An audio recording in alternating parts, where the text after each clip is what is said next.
Muy buenas noches, amable auditorio. Bienvenidos a una edición más de su programa Foro Potosí. Esta noche en el estudio nos acompaña el maestro Jorge Chezal Palau y bueno, estaremos comentando nada más y nada menos que la muerte de Luis Donaldo Colosio Murrieta. 20 años después, ¿qué ha pasado? ¿Fue acaso la muerte de Luis Donaldo un desperdicio para que se desperdiciara una oportunidad de cambio en nuestro país? Durante el presente bloque estaremos analizando este interesante tema. Muy buenas noches, licenciado. ¿Qué tal? Gracias por acompañarnos. ¿Qué opinión le merece el tema de Luis Donaldo, 20 años después de su muerte, donde todavía siguen en el aire muchas dudas? Y seguirán, francamente, seguirán. La muerte de Luis Donaldo Colosio ha dado para muchas conjeturas, para muchas suposiciones. Se dice que tiene una relación directa con su discurso del 6 de marzo en el aniversario del Partido Revolucionario Institucional, en donde lanza aquella famosa frase de veo un México que quiere justicia, un México que está oprimido y que quiere salir, y hay quien ve en este discurso la explicación de su muerte. Hombre, pudiera ser, no lo sabremos. Y no lo sabremos porque durante estos 20 años lo único cierto es que a Luis Donaldo lo mataron, que está encerrado Mario Aburto Martínez como responsable y que finalmente la conclusión de las autoridades fue que se trató de un asesino solitario que actuó por motivaciones estrictamente personales y hasta ahí se queda la historia. Sin embargo, a lo largo de todo el proceso de investigación, de pronto surgían teorías de una conspiración, luego surgían teorías del asesino solitario, que finalmente fue la que triunfó, pero donde lo único objetivo, lo único cierto, es que muere Luis Donaldo Colosio. Fiscales vinieron en el tema, hubo diversas hipótesis que se pusieron sobre la mesa, pero sin embargo creo que ninguna habló o ninguna tocó el tema de algún autor intelectual en el asesinato de Luis Donaldo Colosio.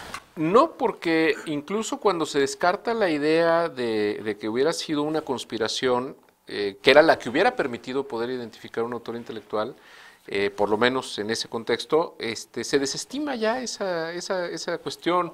Se investiga a Mario Aburto, se le encuentra aquel famoso diario donde se hablaba del caballero águila, donde él de alguna manera se asumía como este redentor de la patria. Y esa es una decisión muy cómoda para las autoridades, resolverlo de esa manera y que ahí quede el asunto. Yo estoy plenamente convencido que podía haber dado para más, para mucho más, pero que realmente tomó por sorpresa al sistema político mexicano y que trataron de resolverlo de la mejor manera, barriendo el polvo abajo de la alfombra para que no se viera. Se van por la tesis del asesino solitario. Así es. No se meten al fondo, no le buscan qué hay detrás de todo esto. Si hay algún autor intelectual, ya no se complica la existencia a los fiscales en el tema. Así es. Ahora, lo que sucede es que también se han construido mitos muy interesantes en torno al tema de Luis Donaldo Colosio. Hombre, Luis Donaldo Colosio era un gran político, era realmente una persona que tenía una visión de Estado muy importante y uno de los grandes temas que hay en torno a él es si México perdió una oportunidad con su muerte. O sea, es decir, si alguien le arrebató a México alguna oportunidad con su muerte. Yo no creo que Luis Donaldo Colosio hubiera llegado a tanto. ¿Por qué? Pues porque un cambio en un país no es una sola persona, sino que se requiere un equipo. De alguna manera el equipo subsiste, más o menos maltrecho, pero subsiste. Llega Ernesto Zedillo, con las consecuencias que tuvo para México que llegara alguien como él. Pero a lo que me refiero es que a lo mejor si Luis Donaldo Colosio hubiera ganado la elección presidencial y no hubiera muerto, no hubiera sido el gran presidente que a lo mejor suponemos o que nos da el beneficio de la duda porque no está. Sin embargo, yo sí creo que esta parte objetiva que es la muerte propiamente de Luis Donaldo Colosio, sí sacude al régimen político mexicano y sí coloca realmente un juego de fuerzas en otro nivel que permite finalmente que el Partido de Acción Nacional pueda llegar a la presidencia de la República en el 2000. Yo creo que sí, porque el hecho de que puedan matar a un candidato presidencial, Aun y cuando el PRI tenía la posibilidad de recomponer muchas cosas, lo cierto es que no estaba preparado para recomponer el asesinato de su candidato a la presidencia de la República, lo hizo de la mejor manera posible. Vemos cómo esto trae como consecuencia el enfrentamiento de Ernesto Zedillo con Carlos Salinas de Gortari, con su antecesor. Vemos también cómo muchas figuras del Partido Revolucionario Institucional que de alguna manera conformaban ese equipo que estaba destinado a ocupar la presidencia con Luis Donaldo, se van a otros partidos políticos, Alfonso Durazo, etcétera, etcétera, y se distribuyen en los otros partidos. Esto hace que yo creo que se modifique la distribución de fuerzas y que permita que después de Ernesto Zedillo, 6 años después del asesinato de Luis Donaldo Colosio, se dé la alternancia. Yo sí creo que ese es un evento importante y que no debemos de desligar de otro, porque también a veces nos perdemos de vista, pero es mucha casualidad que dos políticos importantes mueran tan cercanamente como Francisco Ruiz Massieu y Luis Donaldo Colosio.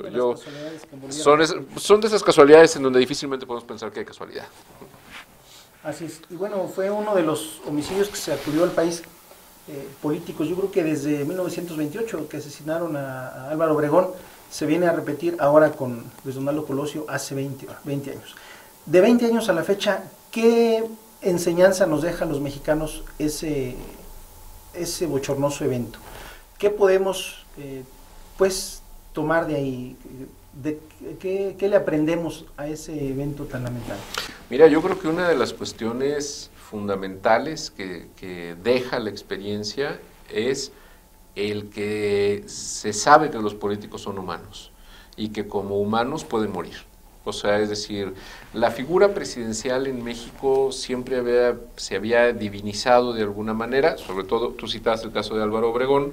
Lo cierto es que es después de Plutarco Elías Calles en donde el presidencialismo se va convirtiendo realmente en esa figura absoluta de poder, se deifica, se le considera divinizado prácticamente al presidente de la República, y resulta de que el candidato, el que en un sistema en el que prácticamente ser candidato del PRI a la presidencia era ya ser presidente realmente, viene a ponernos en claro que puede morir y que son humanos y que juegan con las mismas reglas que el resto de la humanidad. ¿Es malo revelársele al Estado? ¿Quiso hacer las cosas bien? ¿Se reveló? Hombre, yo no sé si se le reveló al Estado o no, pero por lo menos lo que sí queda a la conciencia es que cuando alguien le puede resultar incómodo a alguien más por alguna razón, aún siendo candidato a la presidencia de la República, se le puede matar. Y entonces esto hace que se tenga que entender la política de una manera distinta. Porque además, recordemos las circunstancias de la muerte de Luis Donaldo en un mitin en Lomas Taurinas, en Baja California, en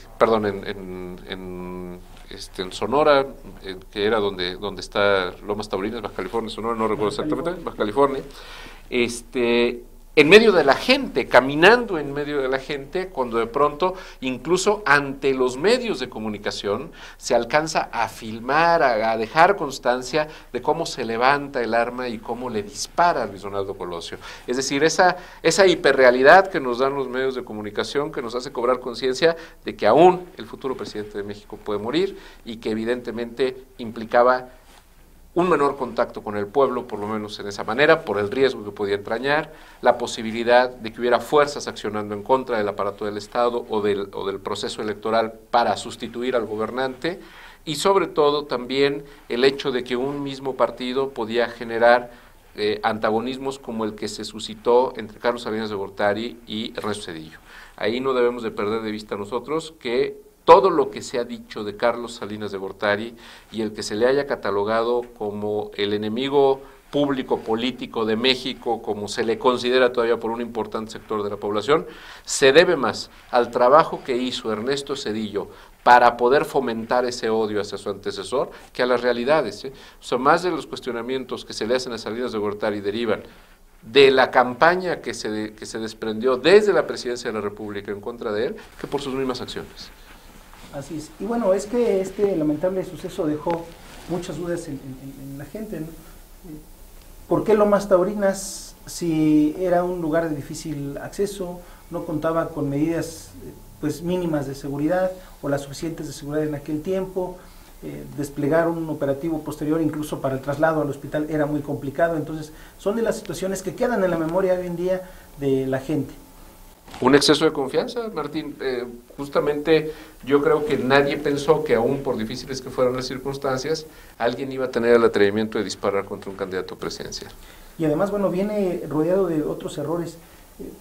El tema del protocolo en cuanto a seguridad no se cuidó al 100 y posteriormente lo que fue preservación, bueno, no se puede hablar de preservación del lugar de los hechos porque había una multitud de gente, pero si recordamos a los pocos días, no sé, 3 meses se construyó ahí una plaza, un monumento a Luis Donaldo, no se guardaron protocolos para la investigación, hubo vicios dentro de la averiguación previa, etcétera. No, las mismas acciones de los fiscales, las declaraciones que hacían los fiscales, el fiscal Montes, el mismo Jorge Carpizo, todos los que participaron de alguna manera, sus declaraciones en donde daban a conocer alternativas, opciones, y que lo único cierto es que la gente ya no creía, ya confundían y ya la gente no creía lo que se estaba diciendo. Así es. Posteriormente, unos días después de la muerte de Luis Donaldo, creo que fue en el funeral, la esposa Diana Laura Riojas, que por cierto falleció meses después, ella decía que las balas del odio, del rencor y de la cobardía interrumpieron la vida de Luis Donaldo. Él quería un México más justo, le ofendía y lastimaba la pobreza, creía que los abismos de desigualdad dividían a la nación. Él creyó que tenía la respuesta para esta nación, con hambre y con sed de justicia. ¿Serían verdaderamente los anhelos de Luis Donaldo para México?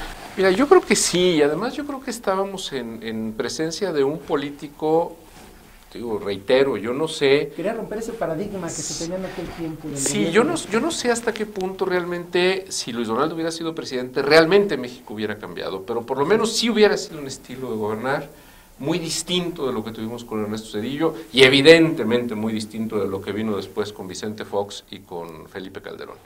Pero sí creo que era un gran político, creo que tenía una visión del Estado muy distinta. Creo que perdimos una buena oportunidad, yo no sé si haya sido la mejor, yo no sé si haya sido excelente, pero además abrió la puerta a que llegara la violencia política a México y eso es algo desastroso para nuestro país. Yo tuve la experiencia personal de conocer a Luis Donaldo Colosio en una circunstancia cuando él presidía el Partido Revolucionario Institucional, era el presidente nacional del PRI. Por alguna cuestión de índole personal, asisto yo al edificio del PRI con una persona que era asesor de Luis Donaldo Colosio y estando platicando con esta persona, entra Luis Donaldo Colosio y se disculpa por interrumpir. O sea, es decir, eso ya por lo menos a mí la impresión que me causó fue muy buena, porque es decir, no estamos hablando de alguien que perfectamente podía haber llamado a su oficina a su asesor, sino que al contrario, entró a la oficina y al darse cuenta que estaba ocupado el asesor, se disculpó. Creo que eso hablaba muy bien de esa personalidad. Su discurso del 6 de marzo es un discurso que vale mucho la pena, que yo recomendaría a quienes ven este programa que lo buscaran y que lo leyeran, porque realmente creo yo que pone de manifiesto el sentimiento de la nación realmente como lo tiene todavía al día de hoy en buena medida el pueblo de México. A nosotros en México lo que nos hace falta son políticos humanos, es decir, que la gente los sienta como parte de ellos, que no sean, y aquí lo tengo que decir, que no sean reivindicaciones y venganzas como las de Andrés Manuel López Obrador, sino más bien políticos que digan quiero trabajar, quiero hacer las cosas, y hay formas de hacerlo sin necesidad de alejarse del sentir popular. Yo creo que ninguna reforma, por buena que sea, va a convencer a los mexicanos. ¿Por qué? Porque el mexicano es escéptico frente a los políticos, porque no podemos nosotros imaginarnos siquiera que combatan con seriedad la pobreza cuando se hacen dispendios millonarios en gastos superfluos en las esferas de gobierno. Así es. Entonces, mientras eso no se dé, la gente no va a tener esa empatía con los políticos. Y mientras no esté la empatía con los políticos, entonces todo nos va a parecer sospechoso y nos va a sonar mal. La gente quiere ver un político diferente, un político humilde, un político cercano al pueblo, no un político que esté arriba de un ladrillito y cuidado que se baje. Bien, amigos del auditorio, se nos termina el tiempo. Nosotros, como Luis Donaldo Colosio, seguimos queriendo un México sin divisiones, un México sin violencias y un México sin rencores. Muchísimas gracias, licenciado. Gracias. Nos esperamos en la próxima emisión de su programa Foro Potosí. Buenas noches.